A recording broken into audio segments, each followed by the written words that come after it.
Toda a gente conhece o nome de Magalhães, mas os seus feitos caíram no esquecimento porque Fernão de Magalhães é um herói maldito. Um português ao serviço de Espanha. Um traidor que nunca regressou da sua expedição descabida. E, no entanto, foi ele que realizou o sonho de Cristóvão Colombo. Foi ele que chegou à Índia pelo acidente. E a sua viagem foi muito mais longa e muito mais aterradora do que a de Cristóvão Colombo.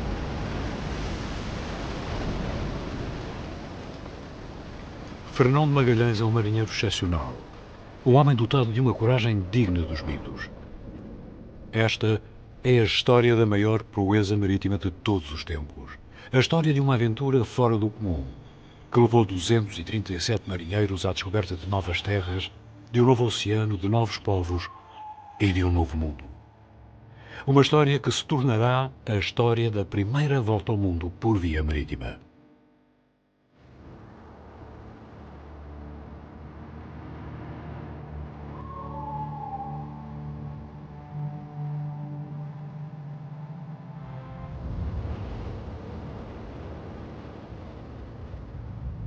O projeto de Fernão de Magalhães era uma aposta de loucos.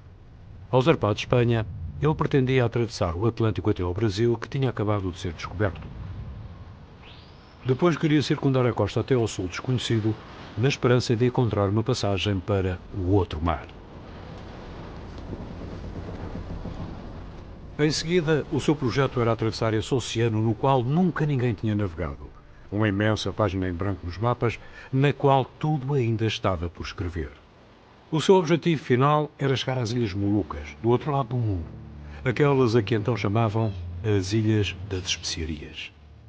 Aí, ele iria encher os porões de cravinho para regressar pelo mesmo caminho até à Europa. Uma viagem muito comprida e de uma audácia incomparável.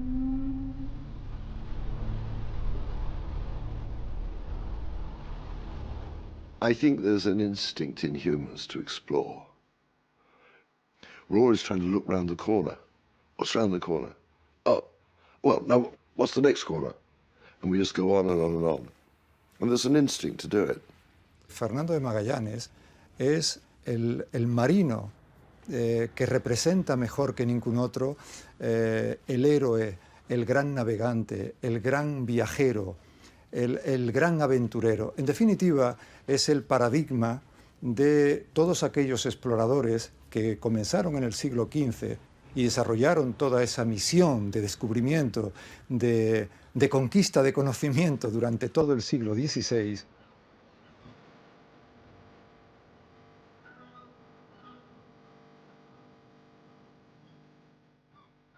As coisas não se passaram exatamente como Fernão de Magalhães estava à espera.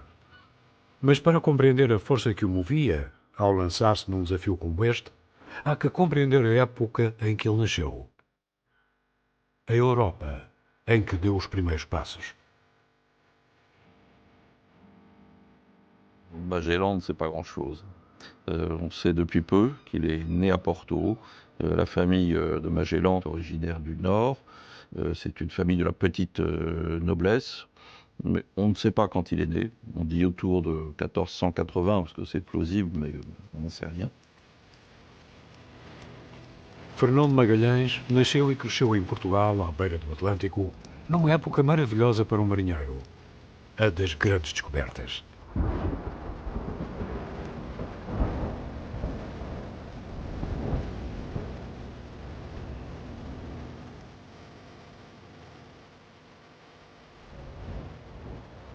A Idade Média desaparece devagar para dar lugar a um renascimento que permitirá sonhar com novas ideias.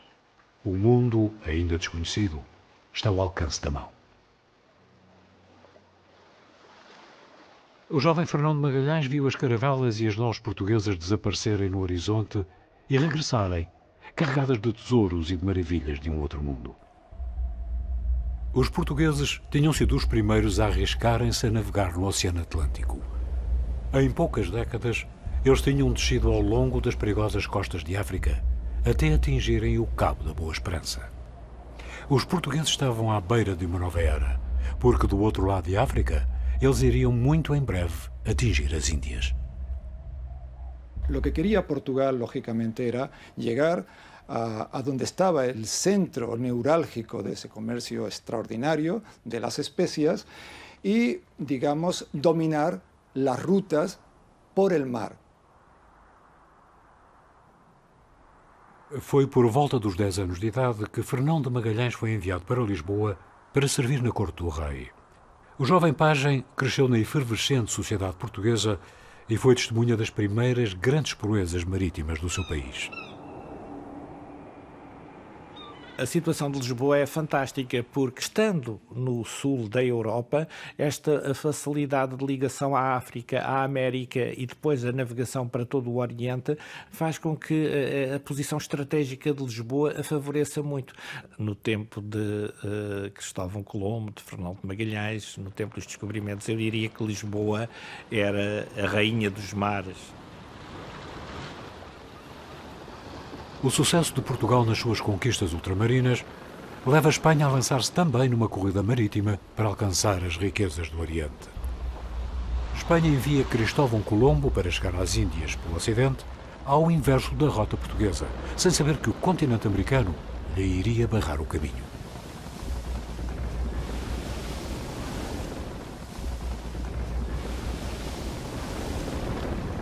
Quando o jovem Fernão de Magalhães era apenas um adolescente de 12 anos, Cristóvão Colombo regressa da sua primeira viagem feita por conta da coroa espanhola. Ele faz escala em Lisboa para mostrar ao rei português a sua fabulosa carga. Colombo tinha acabado de descobrir a América, mas estava convencido de que tinha atingido as Índias e trazia consigo o que toda a gente chamou os primeiros índios.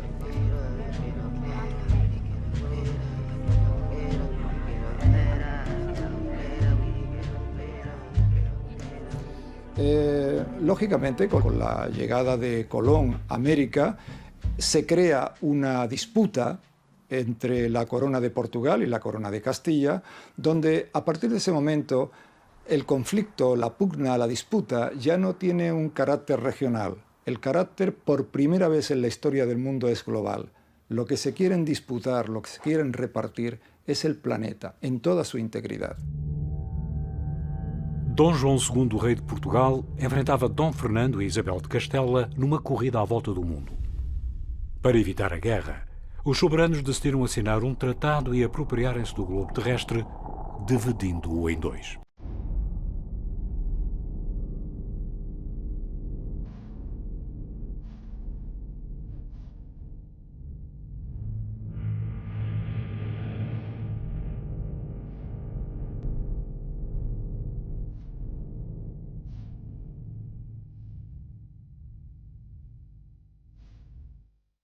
Os espanhóis, tal como os portugueses, só conheciam uma parte do mundo. Apoiados pelo Papa, os dois países traçaram então uma linha de forma arbitrária no meio do Oceano Atlântico. Portugal e Espanha decidiram fazer o Tratado de Tordesilhas, segundo o qual, a 370 léguas das ilhas de Cabo Verde, passava uma linha divisória, passava concretamente aqui na foz do Amazonas, Belém do Pará, até ao sul do Brasil. Portanto, toda esta parte para Oriente pertencia a Portugal. Toda esta parte para Ocidente pertencia a Espanha.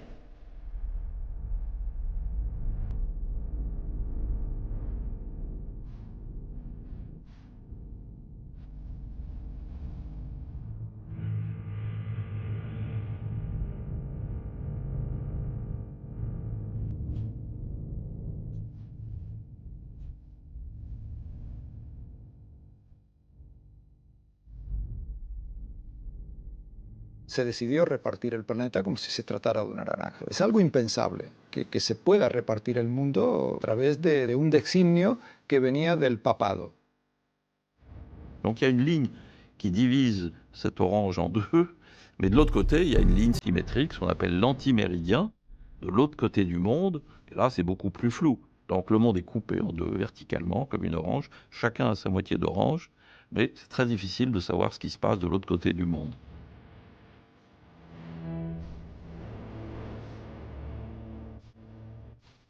Desde el punto de vista del siglo XXI, ¿verdad? Ese absurdo e incomprensible y de una tremenda arrogancia. Lo que se repartieron en el fondo es la capacidad de influencia, el ámbito en el cual ellos pueden conquistar territorios. Bueno, la idea que hay detrás de esto es que no quieren entrar en guerra. Após a assinatura do Tratado de Tordesilhas, Lisboa, que será protegida pela Torre de Belém, vai precipitar-se rumo às Índias para fazer fortuna graças ao comércio dos produtos do Oriente. As sedas, o ouro, a porcelana, as armas, as pedras preciosas e as especiarias. Fernão de Magalhães, como todos os jovens nobres do seu país, vira-se para as grandes campanhas das Índias para fazer carreira. Ele parte em nome do seu rei, para se tornar célebre, para aprender a arte da navegação e da guerra.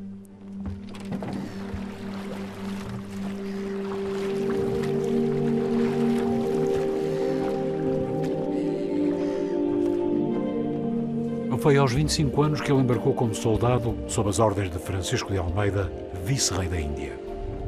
Nesse dia, 1500 homens armados deixaram Lisboa para conquistarem um novo império.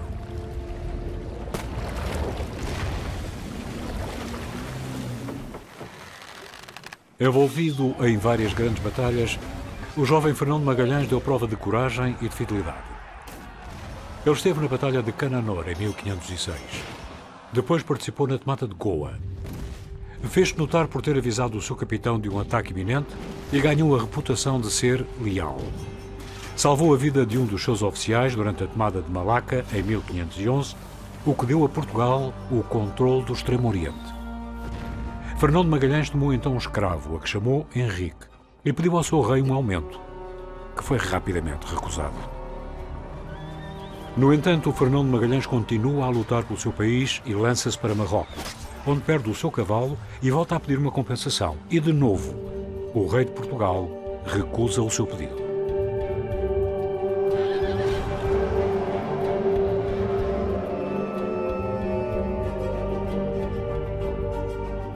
Magellan n'est pas un érudit en chambre, Magellan c'est un soldat. Et comme tout soldat qui estime qu'il n'est pas suffisamment récompensé de ses services militaires, eh bien il s'en va les proposer ailleurs.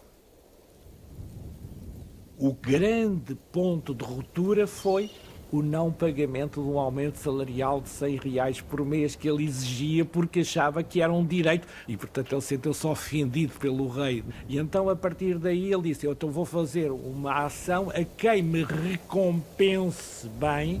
Por isso mesmo é que, a partir de 1516, em Lisboa, Fernão de Magalhães começa a conceber um projeto para se vingar do seu rei Dom Manuel.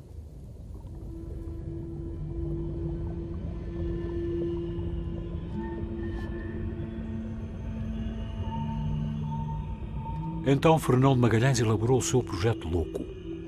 Um projeto que o levaria a trair o seu país e o seu rei, tão pouco agradecido. Ele tinha um plano. Oferecer aos espanhóis as Ilhas das Especiarias que os portugueses tinham acabado de descobrir. Oferecer o arquipélago das Molucas, o único local do mundo onde cresce o cravinho.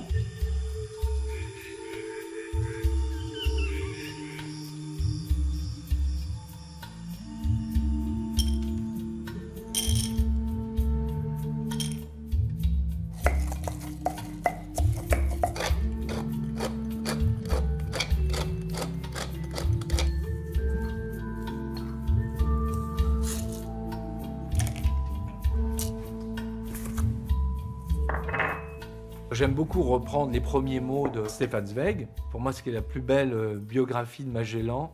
Au commencement, l'épice. C'est-à-dire que dans ces quelques mots, tout est dit. C'est le terme presque générique présentant tout l'univers des épices. Lorsqu'il dit l'épice, c'est l'univers des épices.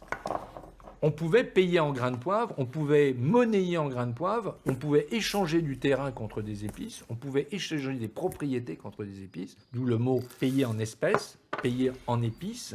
C'était vraiment une monnaie d'échange.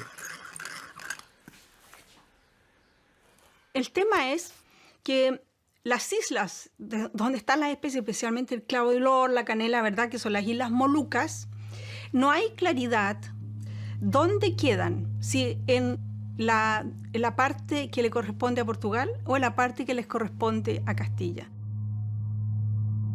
O grande problema que Fernando Magalhães vai ter de enfrentar é o de definir onde fica o antimeridiano do Tratado de Tordesilhas. Porque se o meridiano de Tordesilhas foi estabelecido com maior ou menor rigor, e então aí colocou-se, então onde é que está o outro lado do meridiano, o antimeridiano? Nos antípodas, no outro lado do mundo. Fernando Magalhães tira partido da incerteza geográfica que se joga do outro lado do globo para basear todo o seu projeto na posição das Ilhas Molucas. Magellan va faire venir des cartographes de Lisbonne. Les Reinel, père et fils, qui sont les meilleurs cartographes portugais, qui vont venir en 1518 et apporter tout leur savoir et dessiner une carte très précise du monde tel que les Portugais le voyaient en 1518-1519. C'est une carte tout à fait extraordinaire, une des plus importantes de l'histoire de la cartographie.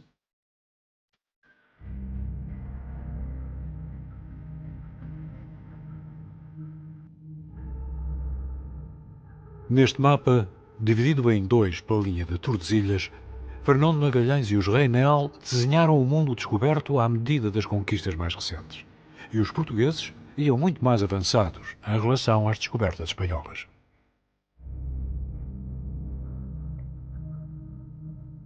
O ouro de África, a madeira do Brasil, o chá e as especiarias da Índia já eram portuguesas. E só os ananases das Caraíbas eram espanhóis. A Espanha continuava a tropeçar no continente americano sem conseguir atingir as Índias pelo ocidente. A metade do mundo espanhol parecia vazia, coberta por um vasto oceano.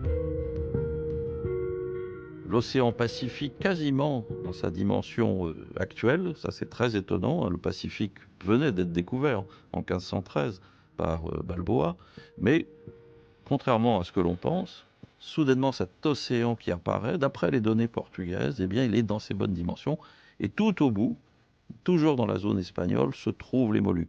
Magellan promet les Moluques dans la zone espagnole. Por tanto, su proyecto consiste en cruzar el Atlántico por el camino de todos conocidos y llegar a una latitud que él entendía que estaría en torno al grado 42 sur, y allí se encontraba el paso que solo él decía conocer exactamente la ubicación, cruzar ese mar del sur, subir en latitud y llegar a las islas de las Molucas. Neste mapa de Reinel, Magalhães faz surgir o antimeridiano de Tordesilhas imediatamente a oeste das Ilhas das Especiarias. Ele aposta que as Ilhas Molucas e o seu cravinho pertencem à Espanha.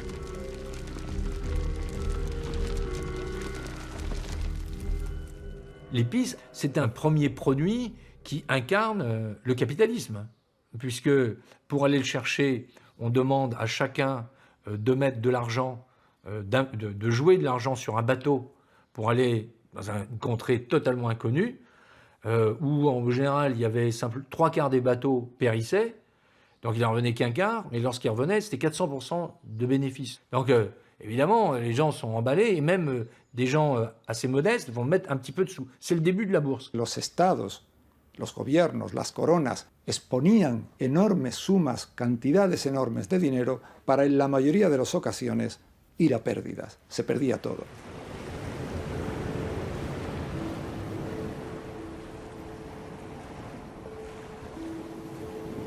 Apesar do perigo e do desconhecido, caso Magalhães conseguisse vender o seu projeto aos espanhóis, ele teria à sua frente o mais belo sonho que se poderia oferecer a um marinheiro: ser o primeiro a traçar um caminho num oceano virgem. Se ele conseguisse transpor a América e atravessar esse imenso oceano, ele poderia finalmente atingir as Índias pelo ocidente e tornar-se um herói à altura dos seus contemporâneos. Sa seule solution pour s'enrichir, et surtout rêver de la gloire dont il a vu beaucoup de ses proches jouir, c'est de se tourner vers l'Espagne, vers le roi d'Espagne. C'est pas de la vengeance, c'est juste un plan de carrière, finalement on dirait aujourd'hui.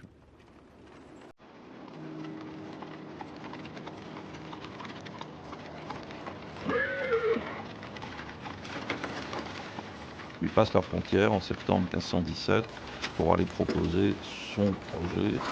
Pour l'Espagne, il faut comprendre que depuis les découvertes de Colomb, les Espagnols ne tirent aucun profit des Antilles, ils ne trouvent pas d'or, ils ne trouvent pas de richesse. Et donc soudainement, le pouvoir espagnol est très intéressé par le projet de Magellan, qui leur promet quelque chose de très concret, les épices des Moluques.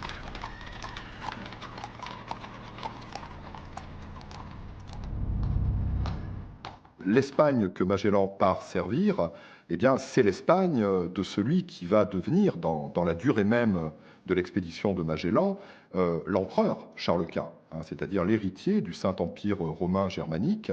Donc c'est un empire d'une certaine manière taillé à l'échelle de l'Europe, l'empire de Charles Quint. Sevilla es una ciudad que en este momento se le llama la Nueva Roma, se le llama la Babilonia de España. Sevilla no fue elegida por casualidad. Sevilla fue elegida para ser el centro de la carrera de Indias y porque era un buen puerto, era un puerto de interior, lo cual le hacía estar muy protegido, no solamente de los temporales, de las inclemencias del tiempo, sino también de la piratería. Depois de Magalhães chegar a Sevilha, tudo se vai passar muito depressa. Ele casa-se com a filha de um notável português nos jardins do Palácio Real e torna-se cavaleiro da Ordem de Santiago. Fernão de Magalhães coloca-se ao serviço do reino e das autoridades espanholas. Ele vai viver perto do palácio e arranja o apoio necessário para se reunir com o rei de Espanha.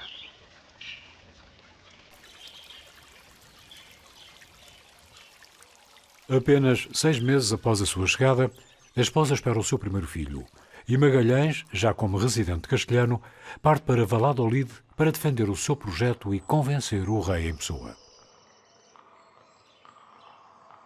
Fernão de Magalhães, no seu tempo, e quando ele propõe a Carlos V em 1518 em Valladolid o seu projeto, ele é a pessoa melhor informada que há em toda a Europa para poder dar coragem a Carlos V para investir muito forte neste projeto.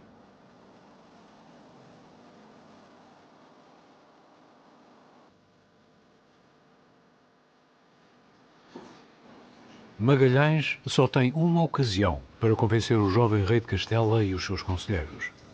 Ele promete-lhe que irá até onde Cristóvão Colombo falhou. Ele promete-lhe que encontrará uma passagem para contornar a América. Que irá até às Índias navegando pela metade do mundo que pertence aos espanhóis, que trará o cravinho, as riquezas e as delícias do Oriente ao reino de Castela.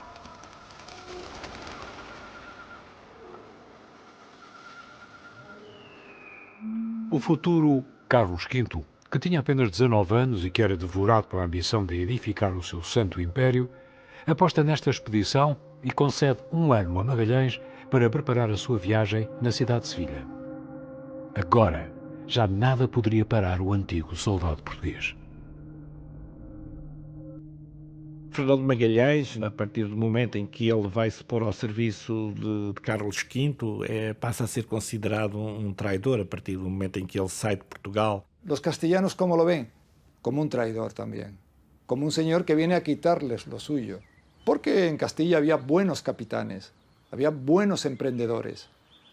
Y viene un portugués que posiblemente lo que está pretendiendo es hacer este trabajo para después darle toda la información a la corona portuguesa. O sea, es una persona que al final no tiene realmente ni señor, ni tiene patria, y todo eso comienza a ocurrir justo desde que llega a Sevilla. É aqui, ao longo do cais do Porto de Sevilha, ligado ao mar por um rio com 100 km de comprimento, o Guadalquivir, que Magalhães se lança na preparação monumental da sua ideia. A sua viagem tem uma duração prevista de 2 anos. Bear in mind, he'd sailed with the Portuguese. He was used to long voyages. I mean, he'd sailed out to India via the Cape of Good Hope. He knew what was involved in a long voyage. He'd come home from there. So he had quite a lot of experience.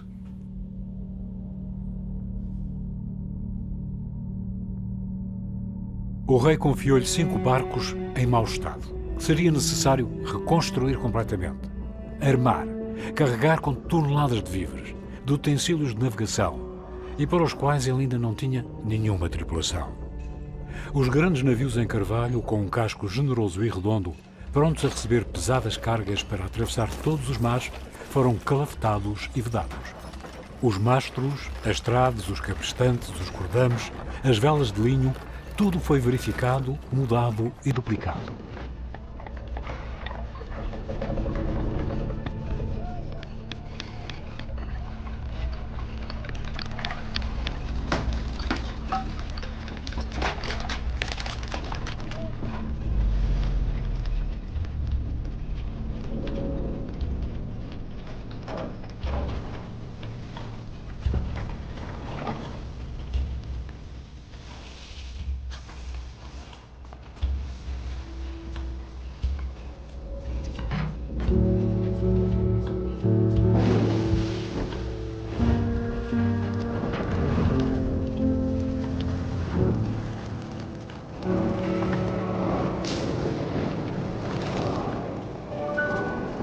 Imagine today going away for 2 years. Say, I'm not going to be able to go to a shop for 2 years. How many toothbrushes do I take? How many tubes of toothpaste? How much soap? You know, what am I going to do? I'm going to come back with long hair? I better take some scissors. And so it goes on. You just have to settle down and think, what do I need? Well, experienced seamen, that's not a problem because you're used to it. But 2 years is quite a long voyage.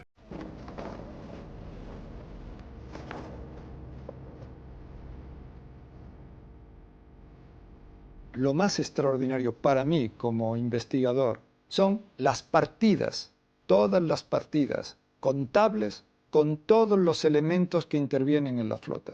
Todo, todo, lo más insignificante está pormenorizado en esas partidas.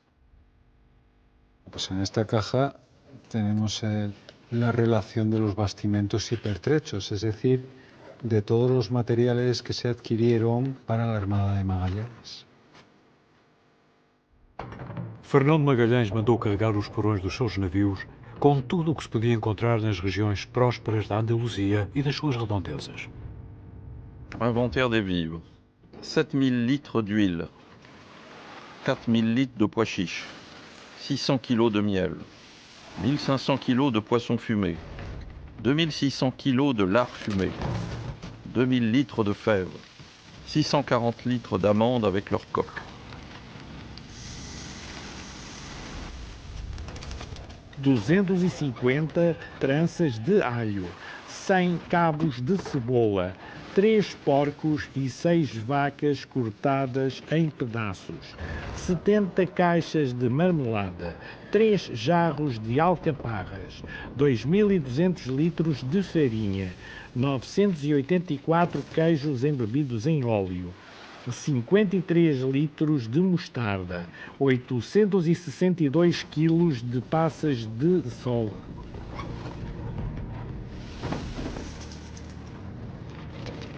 « 736 kg de figues, 92 kg de pruneaux, 100 kg de riz et 3000 litres de vinaigre pour conserver les aliments, pour nettoyer les cales puantes ou traiter le bois de la vermine. »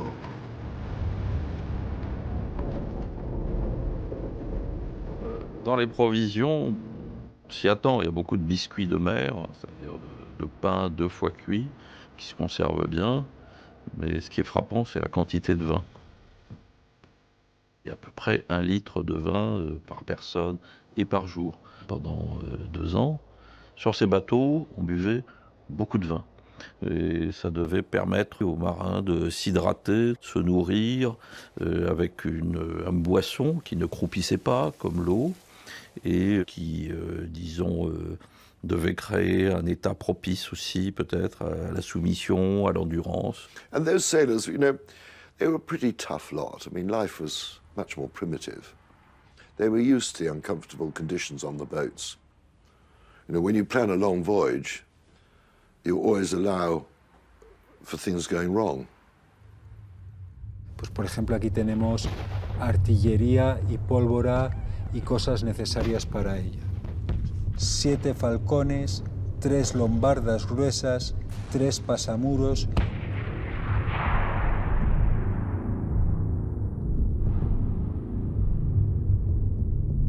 Pour les hommes, 50 arquebuses, 100 armures complètes, 200 boucliers, 60 arbalètes, 4000 flèches, 6 lames d'épée pour le capitaine, 1000 lances, 200 piques, ainsi que toutes les pièces de rechange et les munitions, boulets, balles, grattoirs, mèches et poudres.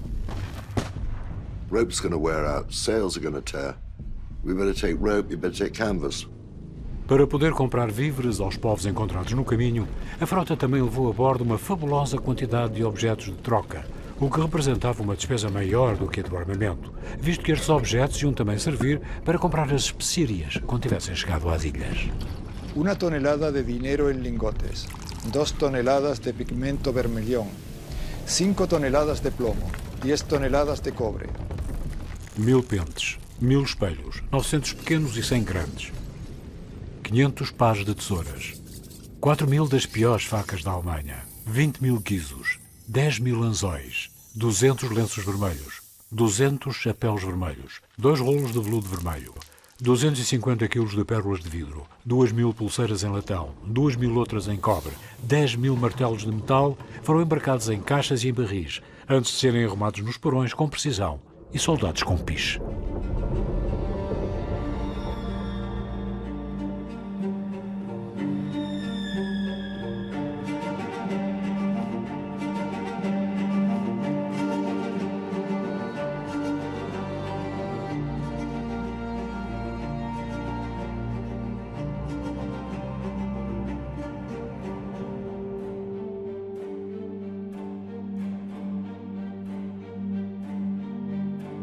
Il faut imaginer qu'il y avait sans doute des caisses jusqu'à mi-mât au début, que tout était extrêmement serré et qu'ils avaient à peine la place de se mouvoir, de bouger, même de dormir. Ces bateaux, c'était le métro aux heures de pointe, avec tous les problèmes que ça posait.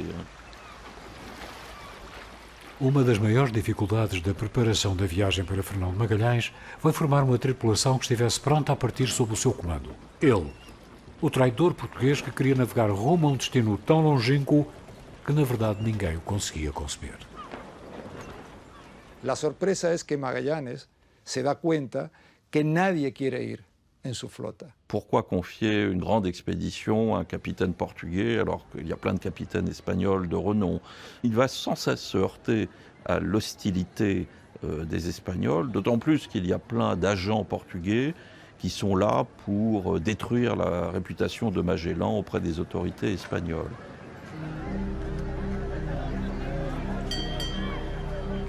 Los pregones que se hacen en Sevilla, en las gradas de la catedral, en el puerto de las Mulas, los que se hacen en Cádiz, los que se hacen en Málaga, nadie quiere aceptar viajar con Magallanes.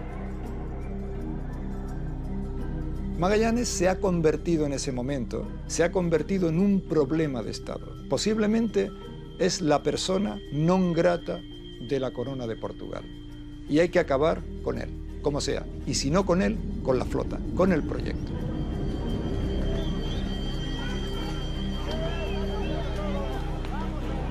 La idea es, porque es un traidor, porque es una persona que ese viaje está maldito y nos va a traer desgracia. Hay todo un elemento de toxicidad, hoy llamaríamos que hay toda una información tóxica que quiere destruir el viaje de Magallanes.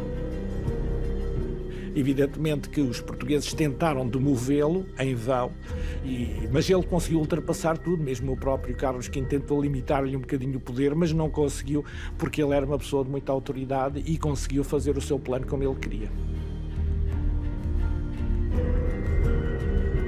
Para recrutar a sua tripulação, Fernão de Magalhães foi obrigado a embarcar homens e crianças de todos os lados, de todas as pátrias, acabando por formar uma verdadeira Torre de Babel nos seus 5 navios.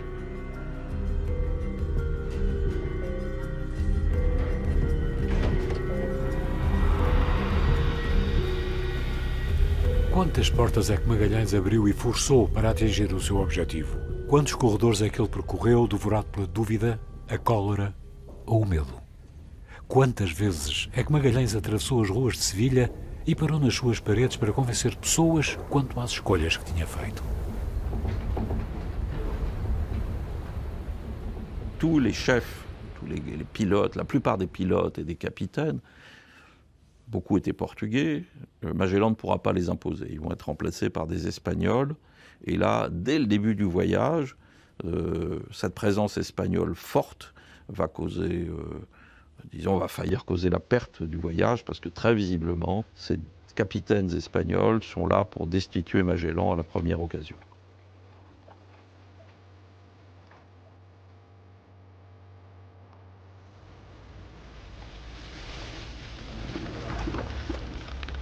Os 5 navios da frota de Magalhães eram todos diferentes em dimensão e em volume, mas o seu aspecto era o mesmo. Pequenas naus de 3 mastros com 20 a 25 metros de comprimento.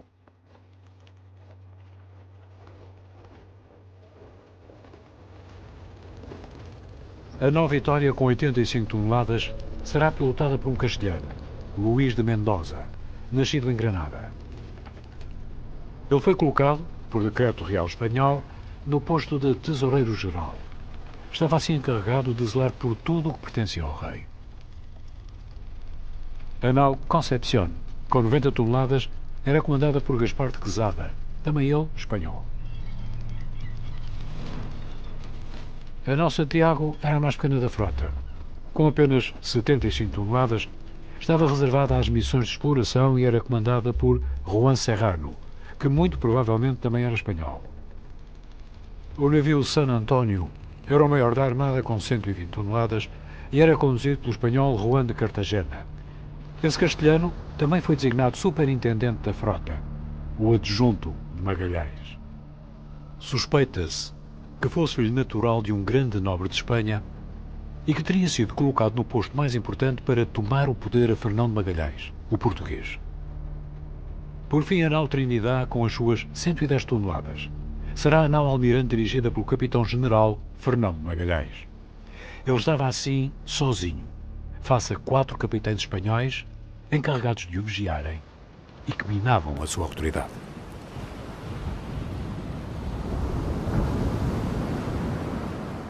There'd be 2 skills in those days. One would be your place in society. You know, if you were a duke or something, then the men would be very careful about causing you problems because they'd realize you've got huge power. But Magellan was minor, it wasn't even royalty, minor aristocracy in Portugal. Therefore, the other thing is respect. And the respect would come from the sailors and captains realizing the man knew what he was doing. Finalmente, Fernão de Magalhães embarca 139 espanhóis que vêm de Castela, do País Basco, das Astúrias, da Galiza e da Andaluzia. 31 portugueses, 26 italianos, 19 franceses, entre os quais 5 bretões, 9 gregos, 5 flamengos, 4 alemães, 2 negros africanos, 2 irlandeses, 1 inglês, 1 goês, 1 mestiço luso-brasileiro, 1 mestiço hispano-indiano e o malaio Henrique, escravo pessoal de Fernão de Magalhães.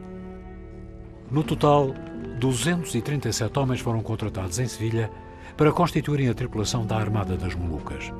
237 homens que literalmente se amontoavam em minúsculos navios de 20 metros, sem nenhuma cabine, sem nenhuma rede para dormirem, porque ainda não existiam redes, sem duche, sem intimidade, sem mesa para comer, sem cadeiras, sem bancos, sem nenhum conforto.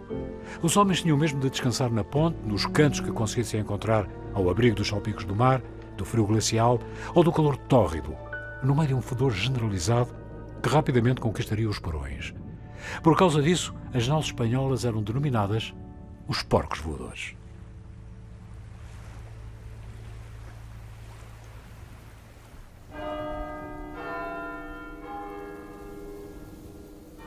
Fernão de Magalhães era um crente devoto. Ele tinha uma fé profunda e todos os dias se recolhia aos pés da Santa Maria da La Vitória. Quando toda a frota estava finalmente pronta, prestes a partir de Sevilha, Foi na igreja de Santa Ana, no bairro de Marinheiros de Triana, que ele marcou um encontro com os 236 homens da sua tripulação para receber o estandarte real.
A tripulação da Armada das Molucas, já benzida, era esperada nas ruas de Sevilha por uma grande parada, e para que cada cidadão pudesse ver uma última vez os marinheiros que iam partir rumo a terras desconhecidas.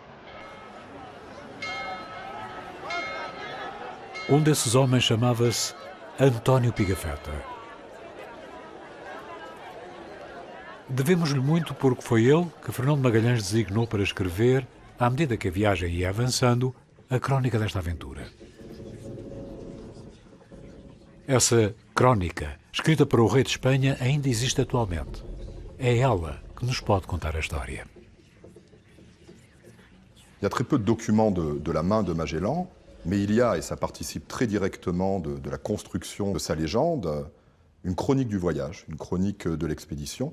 Et donc à peu près tout ce que l'on sait, non seulement de Magellan durant cette expédition, mais de la façon dont l'expédition se déroule, eh bien nous le devons à cet homme, donc à cette relation écrite par Pigafetta.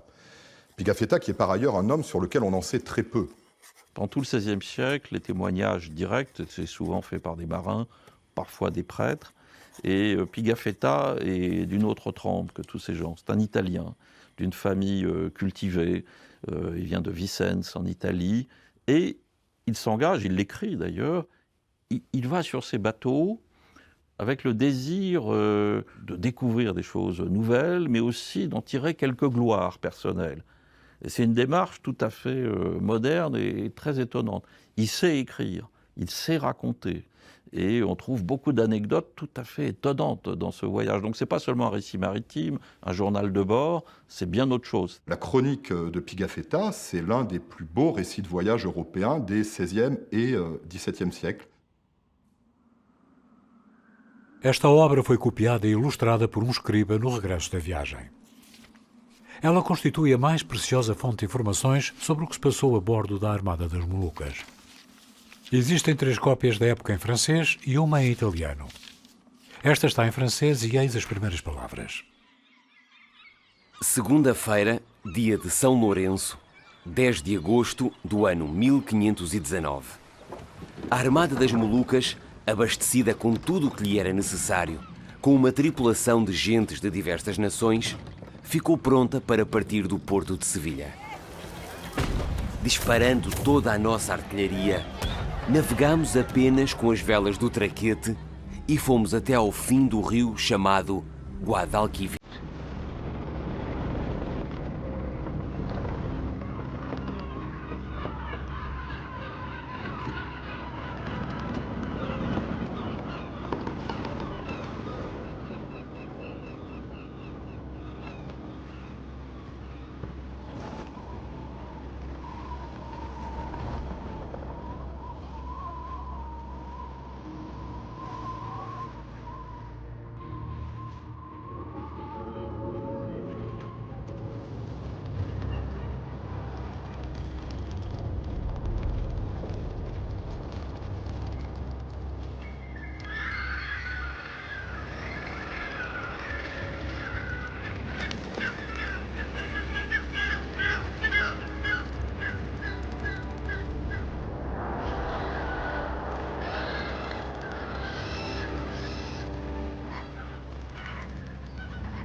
100 quilómetros de água doce levaram os 5 navios a atravessar as terras da Andaluzia. Era a última vez que os barcos iam ter águas perfeitamente calmas para navegarem. Daí a poucos dias, iriam entrar no mar. E ainda melhor, iriam entrar no oceano. António Pigafetta descobria a arte da navegação. Ele dava os seus primeiros passos numa nau espanhola. Indo por esse rio, passámos por um local chamado San Juan de Aznalfarache, onde havia uma grande aldeia moura. Havia lá uma ponte em ruínas para de antes se ir a Sevilha. Debaixo da água restavam 2 colunas. Tínhamos então connosco pessoas experimentadas da região para saber encontrar o lugar mais cómodo para passar entre essas 2 colunas sem embater contra elas.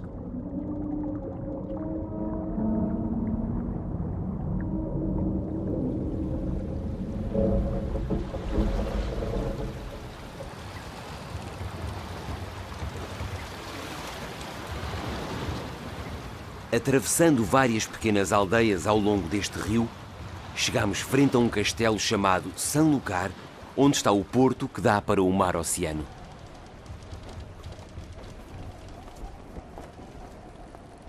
Sanlúcar era o porto que Cristóvão Colombo tinha escolhido para a partida da sua 3ª viagem. Para Pigafetta, tal como para o resto da tripulação, Sanlúcar de Barrameda era a última porta antes do grande salto no oceano. A cor da água, o horizonte estendido, a ondulação e o odor do vento são outros tantos sinais que mostravam que à sua frente tinham a promessa de uma liberdade infinita. Magallanes, cuando está en Sanlúcar de Barrameda, tiene confirmación plena de que hay un complot contra él por parte de los capitanes españoles. Van a buscar cualquier momento, cualquier elemento para demostrar que no es un buen capitán, que es un traidor, incluso que es un inexperto. Entonces, Magallanes sabe que eso va a ocurrir.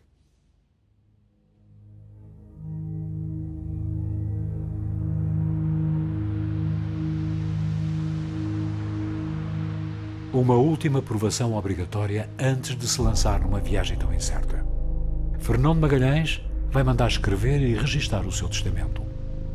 O original das suas últimas palavras, escritas secretamente alguns dias antes da partida, mantém-se conservado nos arquivos de Sevilha. Deus Todo-Poderoso que sempre dirigiu e dirigirá o mundo. Se é na Europa que a minha vida presente deve acabar e a minha vida eterna começar, eu exprimo o desejo que me enterre de preferência em Sevilha, no claustro de Santa Maria de la Vitória, numa sepultura isolada. Se em contrapartida a morte me surpreender durante a viagem, peço que o meu corpo seja enterrado na igreja mais próxima consagrada à Santa Virgem. Desejo que no dia dos meus funerais sejam ditas 30 missas sobre o meu corpo e que lancem sobre mim ofrendas de vinho, de pão e de círios. E desejo que no mosteiro de Santa Maria de la Vitória seja dita uma missa de 30 dias pela minha alma. Que 3 pobres sejam vestidos com uma roupa de tecido cinzento, com um chapéu, com uma camisa e com um par de sapatos, para que eles rezem a Deus pelo repouso da minha alma. Declaro e ordeno como livre e liberto de qualquer obrigação de cativeiro, de subordinação e de escravidão, o meu prisioneiro e escravo Henrique, mulato, nascido na cidade de Malaca, com cerca de 26 anos.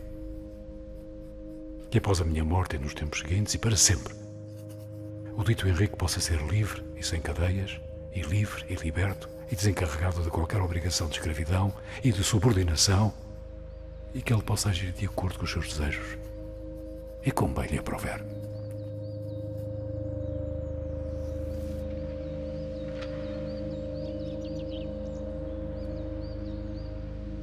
There's always fear, there's always nervousness.